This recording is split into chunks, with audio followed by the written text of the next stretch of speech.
سلام، كنتمنى تكونوا بخير. اليوم غادي نحضر معكم هاد الحلوى كتجي رائعه واقتصاديه، هشيشه وكتذوب في الفم والمذاق ديالها رائع، وغير ببيضه واحده. ندوز نشوفوا المقادير وطريقه التحضير. كناخذ قصريه وكنوضعوا فيها 125 غرام من الزبده بدرجه حراره المطبخ. هنايا ضفت ليهم رشه من الملح، وغادي نضيف ليهم كيس من سكر الفانيلا، وغادي نضيف كذلك كأس الا ربع من السكر، ونحاولوا اننا نخدموا المكونات ديالنا جيدا حتى يدخل لينا السكر في الزبده مزيان.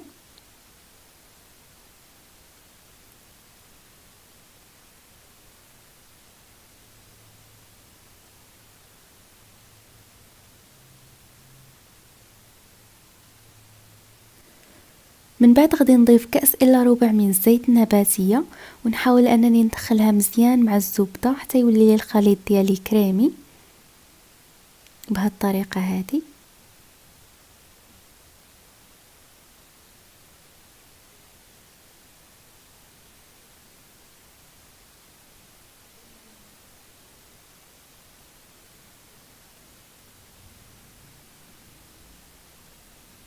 كما كتشوفوا دخلت ديك الزيت مزيان مع الزبده،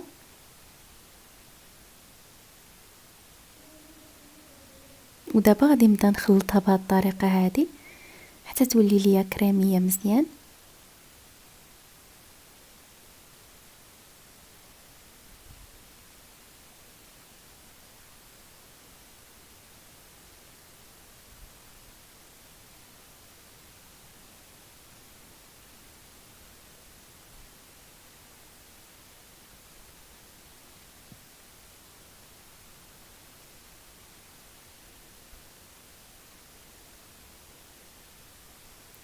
وهنا غادي نضيف حبه من البيض، وغادي نخلط المكونات ديالي جيدا.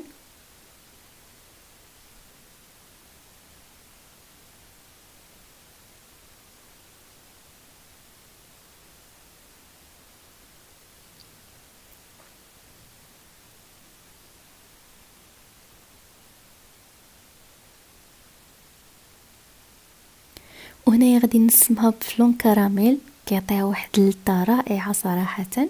وهنايا ضفت كيس من خميرة الحلويات ما يعادل 7 غرام، وغادي نضيف هنايا 2 ملاعق كبارين من النشا. النشا هي اللي كتخلي الحلوى ديالنا تجي هشيشه وكتذوب لينا في الفم. صافي غادي نخلطهم جيدا. من بعد غادي نبدا نضيف الدقيق تدريجيا، وانا كنجمع العجينه ديالي غير باطراف الاصابع بهذه الطريقه هذه.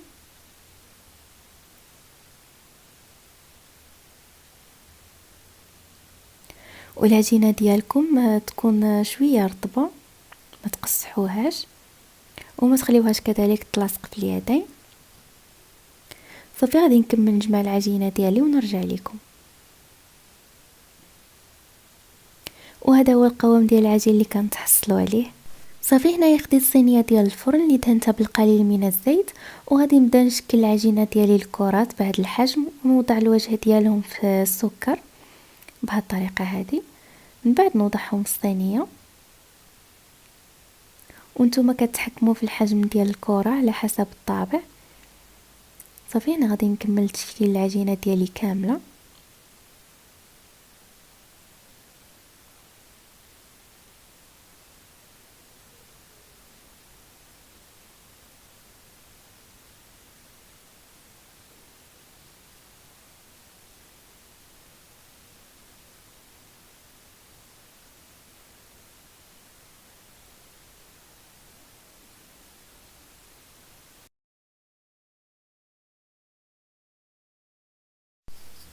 وهنايا غادي نستعمل هاد الطابع اللي كيكون على شكل ورده، غادي نوضعه في السكر ونبدا نطبع به الحلوى ديالي.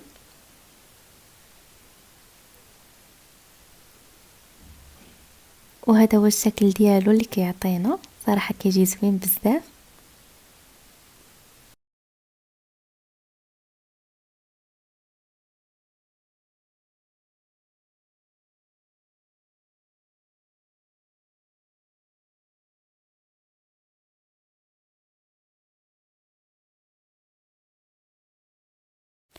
وهنايا خديت حبات من اللوز اللي غسلتهم بماء الزهر باش يحيد لينا التراب اللي كيكون في اللوز.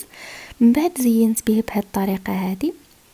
صافي غادي نسالي وندخل الصينيه ديالي للفرن اللي كنكون مسخناه جيدا من قبل، ونخليه على درجه حراره مهيله حتى طيب لينا الحلوه ديالنا على خاطرها وتاخذ لينا لون ذهبي. صافي كتكون جاهزه معنا.